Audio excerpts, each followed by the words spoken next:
Hello, and welcome to Gentle and Clear English. Here, you will have great experiences with real stories in a clear, slow, and educational way about everyday life in America and around the world. So, enjoy, relax, and learn.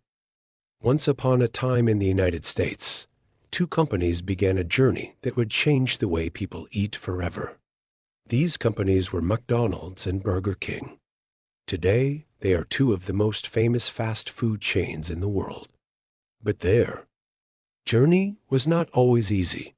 Their success came with hard work, big ideas, smart marketing, and a long rivalry that continues to this day. This is the story of the Battle of the Burgers. In the early 1940s, a man named Richard McDonald and his brother Maurice, also known as Dick and Mac, ran a small drive-in restaurant in San Bernardino, California. At the time, drive-ins were popular. Customers would drive their cars into a parking lot, and waiters, often called car hops, would come to take their orders and bring the food. But the McDonald brothers noticed something important. Most of their profits came from just a few simple items: hamburgers, fries, and soft drinks.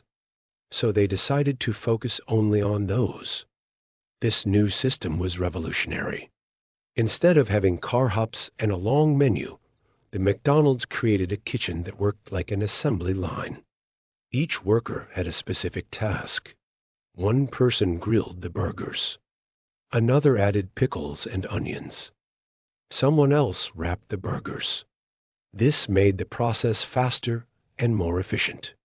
Customers could now get their food in just a few minutes, and the prices were low. A hamburger cost only 15 cents. People loved it. The McDonald's restaurant became very popular, and word spread quickly. One of those people who heard about it was a man named Ray Kroc. In 1954, Kroc was a milkshake machine salesman. He noticed that the McDonald brothers had ordered 8 of his machines for just one restaurant. Curious, he went to California to see what was going on. When he saw how efficient and successful their system was, he had a vision. He believed this model could work all over the country. He proposed to the brothers that he would open more McDonald's restaurants across the United States. They agreed. And in 1955, Ray Kroc opened the first McDonald's franchise in Des Plaines, Illinois. Kroc was a visionary. He was not the original founder of McDonald's, but he is the man who turned it into a global empire. He focused on consistency. Every McDonald's had to look the same, serve the same food, and follow the same rules. He also believed in cleanliness and customer service. Over time, Kroc bought out the McDonald brothers and took full control of the company. He built a powerful brand with the golden arches, the clown mascot Ronald McDonald, and the famous slogan, "I'm lovin' it." Meanwhile, while McDonald's was expanding quickly, another competitor was rising. In 1953, in Jacksonville, Florida, 2 men named Keith J. Kramer and Matthew Burns opened a restaurant called Burger-King. Like the McDonald's, they also believed in fast service and simple menus. Their system used special equipment called the Broiler, which cooked burgers quickly with a flame. However, the original business struggled. It had good ideas, but lacked the leadership to grow. In 1954, 2 franchisees from Miami named James McClammer and David Edgerton took over a failing Burger King location. These 2 men had a clear vision and stronger business sense. They eventually dropped the Insta from the name and rebranded the chain as Burger King. They improved the cooking system and focused on flame grilling burgers, which gave the food a different flavor compared to McDonald's. This would become one of Burger King's unique selling points for decades. McClammer and Edgerton had big plans. They wanted to compete directly with McDonald's, but they also wanted to be different. One of their biggest ideas came in 1957 when they introduced a new burger, the Whopper. The Whopper was larger than the regular McDonald's burger, with more toppings and a flame-grilled taste. It became the signature product of Burger King, and their slogan was clear: home of the Whopper. It was not just a burger, it was a challenge to McDonald's dominance. As the years passed, McDonald's and Burger King began a long and sometimes intense rivalry. They competed on everything: price, speed, taste, advertising, and even real estate. The goal was to open more locations in better spots than the other. If McDonald's opened a store in a neighborhood, Burger King often tried to open one across the street. If one chain offered a new item, the other quickly followed. For example, when McDonald's introduced the Big Mac in 1968, Burger King responded by promoting the Whopper even more aggressively. In the 1970s, fast food was becoming a major part of American life. People were busy, and they wanted quick, affordable meals. McDonald's and Burger King were both growing rapidly. McDonald's introduced Happy Meals, a menu for children that included a toy. This became a huge hit. It made McDonald's even more attractive to families with young kids. Burger King, on the other hand, focused more on giving customers control. Their slogan was, "Have it your way," which meant customers could customize their burgers however they liked. It was a clever way to differentiate from McDonald's. By the 1980s, the rivalry had become part of American culture. Both companies spent millions on advertising. Their TV commercials were everywhere. McDonald's ads often showed happy families, smiling kids, and Ronald McDonald playing with children.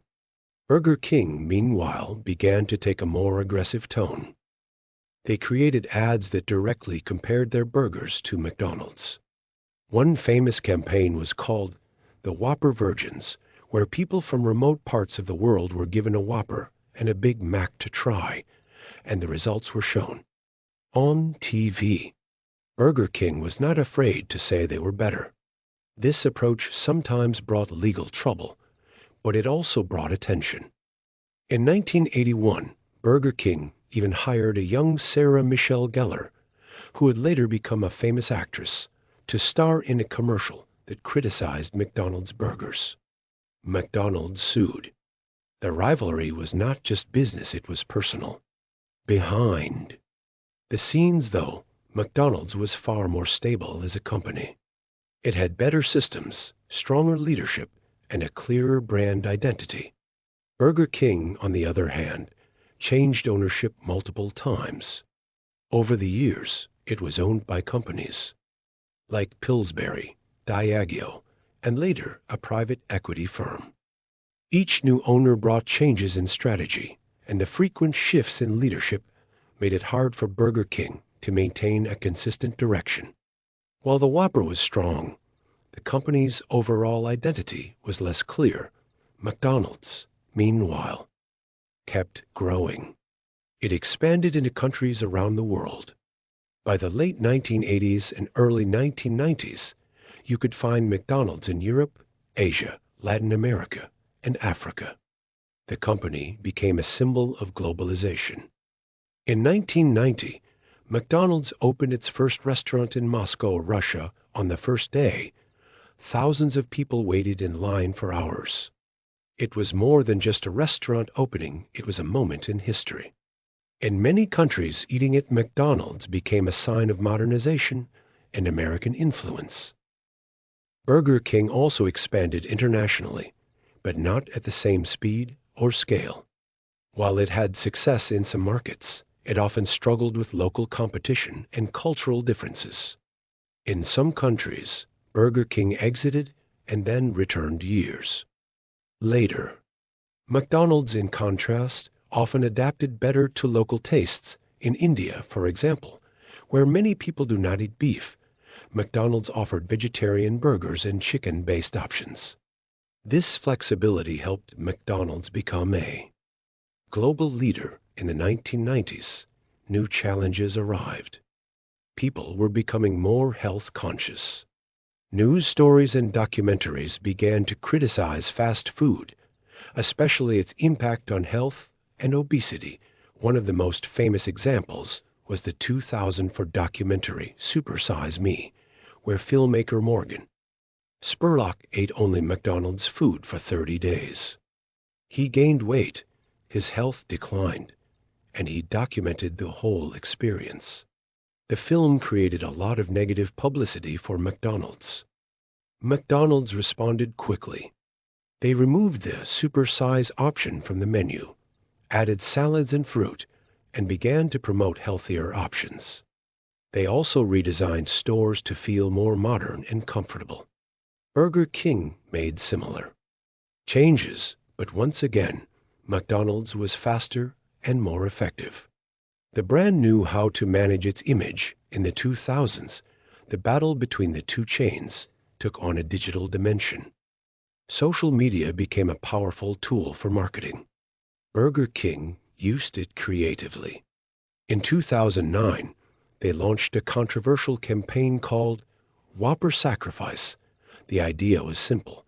If you unfriended 10 people on Facebook, you would get a free Whopper. The campaign was edgy and funny, and it went viral. But it was also shut down by Facebook after just a few days. Still, Burger King showed it could be bold and original in the digital world. In 2010, Burger King was sold again, this time to 3 Grams Capital, a Brazilian investment firm. Under new ownership, the company underwent major changes. They simplified the menu, cut costs, and focused more on marketing. In 2014, Burger King merged with the Canadian company Tim Hortons to form a new parent company called Restaurant Brands International RB. This gave Burger King more financial strength and helped it expand again. In the same period, McDonald's faced some difficulties. Sales slowed and customer satisfaction declined. In 2015, the company got a new CEO, Steve Easterbrook, who made big changes. He modernized the kitchens, added digital kiosks, and introduced the all-day breakfast menu in the United States, something customers had been asking for. These changes helped McDonald's recover and grow again. Meanwhile, Burger King focused on its bold and humorous style. In 2019, they released a campaign called Moldy Whopper. The ad showed a Whopper over time, slowly growing mold. It was meant to highlight that Burger King had removed artificial preservatives from its food. The message was clear. Real food decays. The ad shocked some people, but it also won awards and made headlines. Burger King was once again proving that it could stand out with brave and creative ideas. One of the most memorable moments in their rivalry came in 2015, when Burger King proposed a truce. They published an open letter asking McDonald's to join them in creating a one-day restaurant called McWhopper, combining elements of both burgers to promote world peace. It was a fun and clever idea, but McDonald's declined. Some people saw McDonald's response as too serious. Burger King came out looking like the playful underdog once again. Today, the battle between McDonald's and Burger King continues. Both companies have millions of customers, thousands of locations, and billions in sales. McDonald's still leads in size and revenue. It operates in more than 100 countries and serves over 60 million people every day. Burger King, while smaller, still has a strong presence and continues to be known for its flame-grilled burgers and bold campaigns. The rivalry has become part of history. It's more than just fast food. It's about branding, culture, psychology, and the power of innovation. It's about two different styles: McDonald's with its consistency, family focus, and global reach. Burger King with its rebellious spirit, creativity, and bold flavors. The battle of the burgers is far from over. New competitors have arrived from Five Guys to Shake Shack, from healthier fast casual restaurants to delivery-only brands. But McDonald's and Burger King remain giants. They have adapted, evolved, and survived for more than half a century. And maybe, deep down, they need each other. Because a good rivalry pushes both sides to do better. It creates stories, drives innovation, and entertains the world. As long as there are burgers, fries, and hungry people looking for a quick bite. The battle between the Golden Arches and the home of the Whopper will go on. And now, the next time you pass by a McDonald's or a Burger King, you'll know this is not just fast food. It's history,